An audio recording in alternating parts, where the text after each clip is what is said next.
Hello, everybody. Dark Phoenix Gaming here, and welcome to my brand new Let's Play, to be taking the place of Cities Skylines, which ended because of a combination of factors, including a few screw-ups of my own.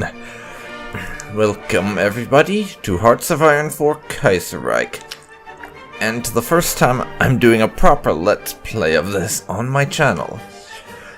Because while I have played Kaiserreich on this channel in the past, it's always been with the Darkest Hour version of the mod, or it's been me exporting the shitty low-quality VODs from my playthroughs on Twitch for the Hearts of Iron 4 version, which I've done exactly one time.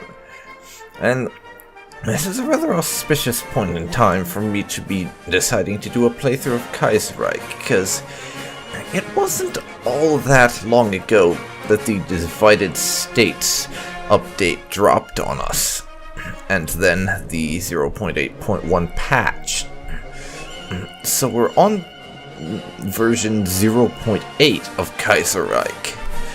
And those of you who've been around on my channel for a long time will remember back when Kaiserreich first came out, on the day it released, in fact, for Hearts of Iron 4, I actually released a rather long first look video, which is basically, at this point, one of the most viewed videos on my entire channel.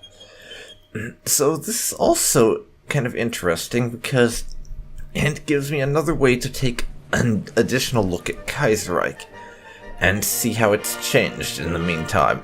Though, not in the way you might be thinking of, because unlike basically every playthrough I've done in the history of my Kaiserreiching, I will not be playing as Russia. So now, let's go on to the nation selection screen so I can tell you about what country I'm going to be playing as. As you can see, we have quite a few options for people we can play as here. Quite the extensive list indeed.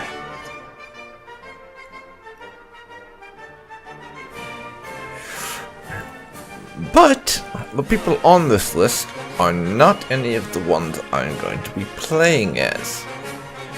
So we will head over to this. And I am going to, in this playthrough, be playing as the Union of Britain. Essentially, communist UK. Because, and they tell you this in the lore, but the Union of Britain has apparently been dropped as an interesting country by the Kaiserreich developers. You should be ashamed of yourself, they're very interesting. Basically, a labor strike ended up resulting in the monarchist government in the UK being deposed and fleeing to Canada, and now communists run Britain. It's as insane as it sounds, trust me. And it's as insane as it sounds is a pretty good description of Kaiserreich as a whole, actually. So, before I get started, there's a few things I need to cover, and this first video is going to cover basically all of the little details surrounding this Let's Play, because this is going to be part of something new that I'm going to be doing with all the new Let's Plays I start going forward, where we're going to separate it out into an intro video for the explanations and things, rather than just me starting and trying to explain at the beginning of part 1. And there'll be a different variety of that for RPGs, but I won't get into that here. Anyways, in this Let's Play, I'm going to be playing as the Union of Britain. I have a handful of submods for Kaiserreich installed as well, and you'll find a list of all of them in the video description, along with quite a bit of info, a link to buy Hearts of Iron 4 on Steam, a link to the Kaiserreich main mod, as well as the music mod, and all the sub-mods like I mentioned, as well as a link to the Paradox forum page for Kaiserreich itself. So if any of this mod seems interesting to you, you can go and check it out for yourself. But since I'm starting a brand new playthrough, I want to take the time to explain what exactly Kaiserreich is. Because the proper name of this mod is Kaiserreich, Legacy of the Weltkrieg, and it's an alternate history scenario that it's been a Hearts of Iron mod for a very long time, though I don't actually know how long off the top of my head. I know there's a version for Hearts of Iron 2, and there's a version for Hearts of Iron Darkest Hour, which is basically a modified version of Hearts of Iron 2. And the basic premise of the mod is that Germany won the First World War instead of the Entente powers in the West. Germany's alliance, the Central Powers of Germany, and the Austro-Hungarians, the Ottomans, Bulgarian, they won the war instead. And so, as a result, the world is a very different looking place in a lot of ways. The most significant one is, however, that because the war was lost in the West, that's where the extremist factions, communists, socialists, nationalists, and everything came to power. Because that's where everything was lost.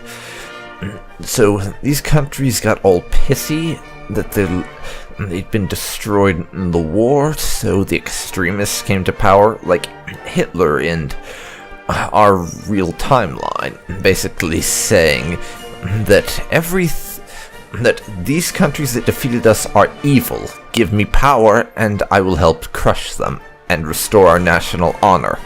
So that sort of thing started happening over in countries like Britain, France, Romania, for instance.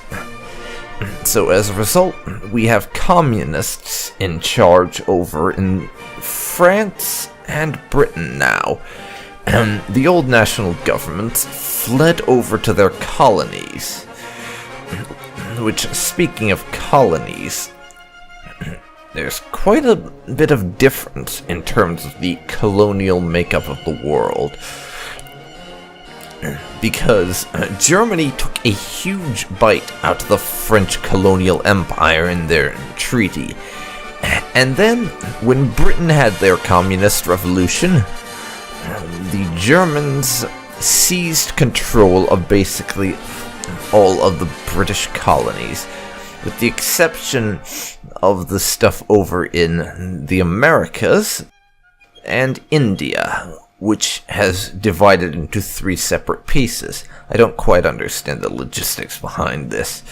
The Germans own Ceylon, or whatever the hell this island is called down here.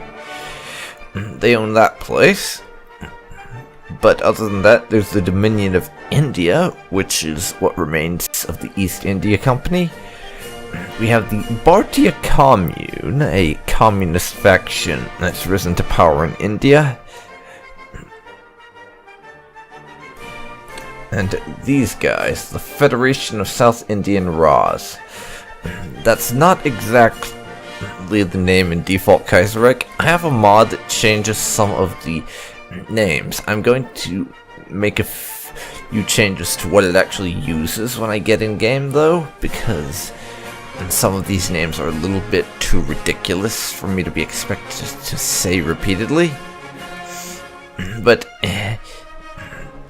also, and I should probably bring this up because it is a fairly important factor, the major reason why Germany lost the war, and you can probably understand this, is that the United States didn't actually decide to get involved in World War I in this alternate timeline. Because in our historical timeline, Germany in 1917-1918 resumed unrestricted submarine warfare, really pissing off the Americans. in addition to the Zimmermann telegraph.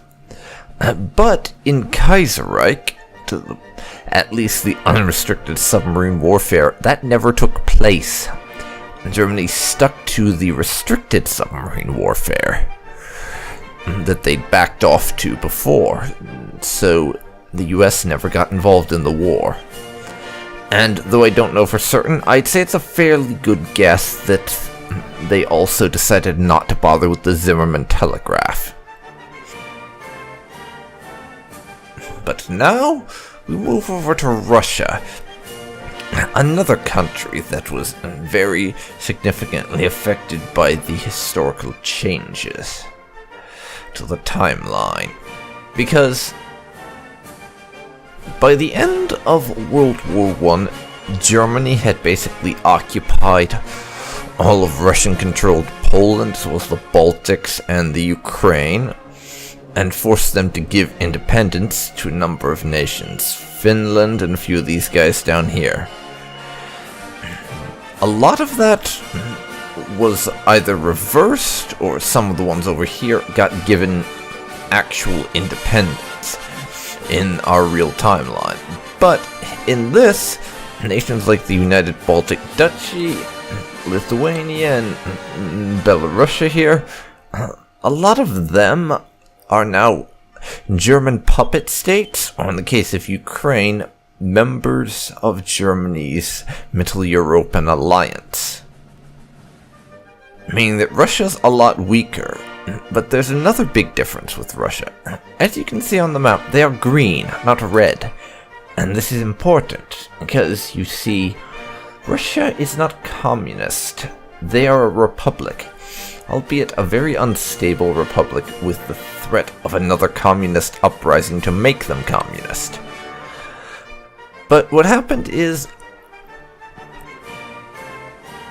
after Russia had their revolution and gave all this over and everything, that let Germany make peace in the east and send all their troops over west. It's allowed them to win the war against the Entente. But once they defeated the Entente and made peace, in the Kaiserreich timeline, Germany sent troops east again into Russia, because they were, shall we say, a touch nervous about the prospect of having a powerful communist state on their border. So, they made a deal with the Whites. Essentially, those of you who don't know, the Whites are the name of the coalition of various factions and everything in Russia that were opposed to the communists. Sort of like how the historical Spanish Civil War was. The Whites were like the Republicans in... Because Republican Spain in our real history was just everyone that wasn't a fascist was a Republican. In the same sense, the Whites were just everyone in Russia that was not a communist. So they made a deal with the Germans, and they acknowledged the whole treaty thing, giving the Baltics and the Ukraine and Finland and everyone their independence, and in return, Germany helped them crush the Soviets and keep Alexander Kerensky in power.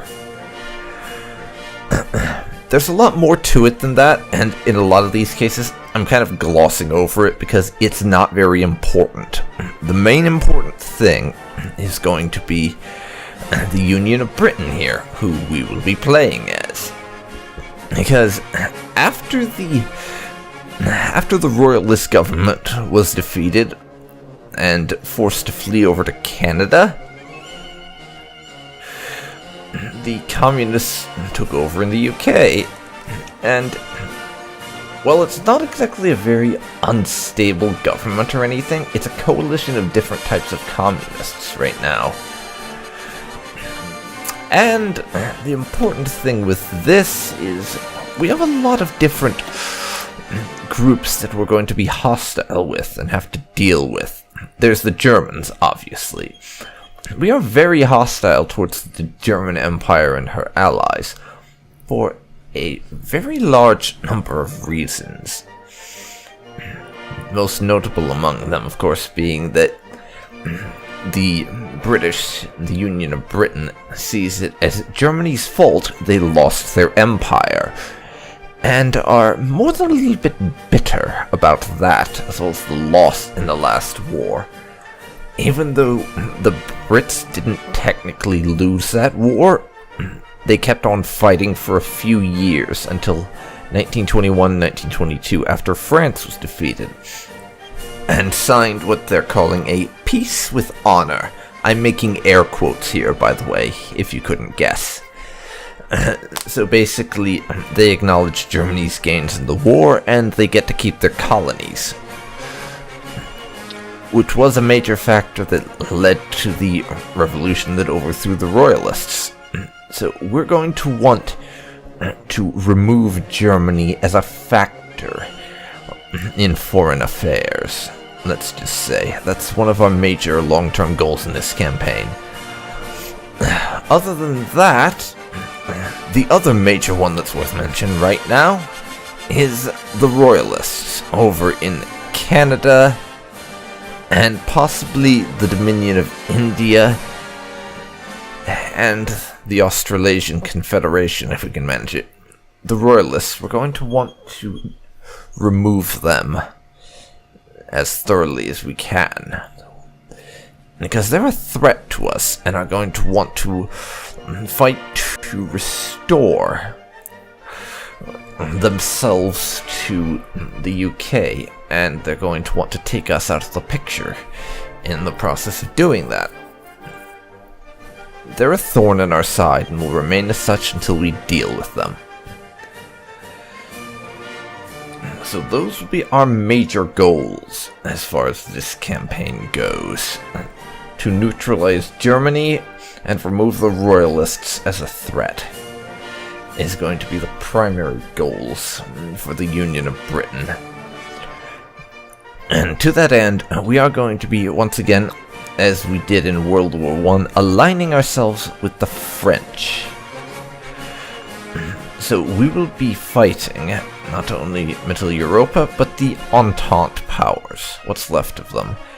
It's not going to be easy, and it may take quite a while. And I can't even guarantee success, but we're going to give it a shot. And since we're playing as Britain, this is obviously going to be a very naval-heavy game, which will be interesting for me, because I've never played any nation in Kaiserreich, or vanilla Hearts of Iron 4 for that matter, as really focused on their navy. I always tend to play very land-heavy powers. My previous two Kaiserreich Let's Plays in the Darkest Hour version were with Russia and the Qing Empire, both of which were almost exclusively land-focused. And with the Qing in my last playthrough, I didn't even really have a navy. It was just sort of there, but I never used it. And it was also so obsolete it wouldn't have been worth a damn. But those are our objectives, and it'll be very interesting to see if I can learn how to use the navy in a way that makes me not suck at it, among other things. So, with that out of the way, I think it is time for us to hit start and get going. We're not going to be playing on Iron Man, and I'm not going to be playing with custom difficulty. We'll just be doing a standard normal difficulty setting.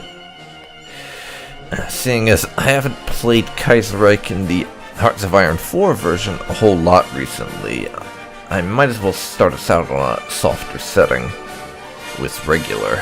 So, let's hit start and get to it.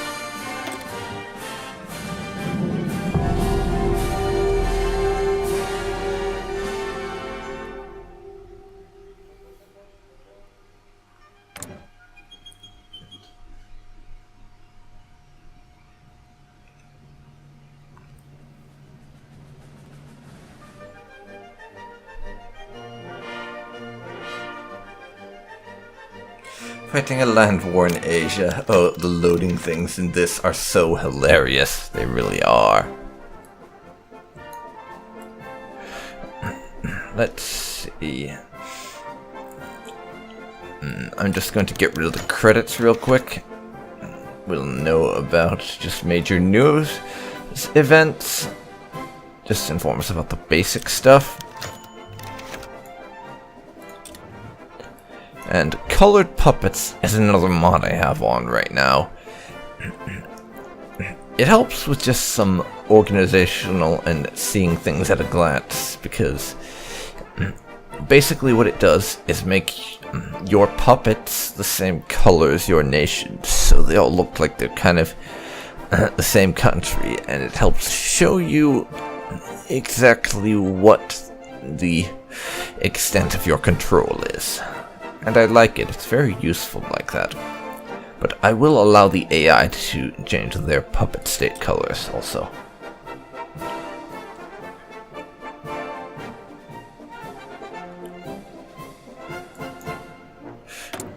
And these are just to restore the common names. I'll restore a couple of them, I think. Princely Federation, we want back, along with the Qing Empire. Papal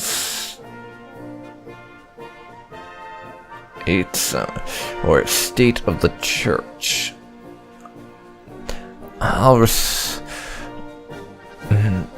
I'll leave the rest of them, I guess.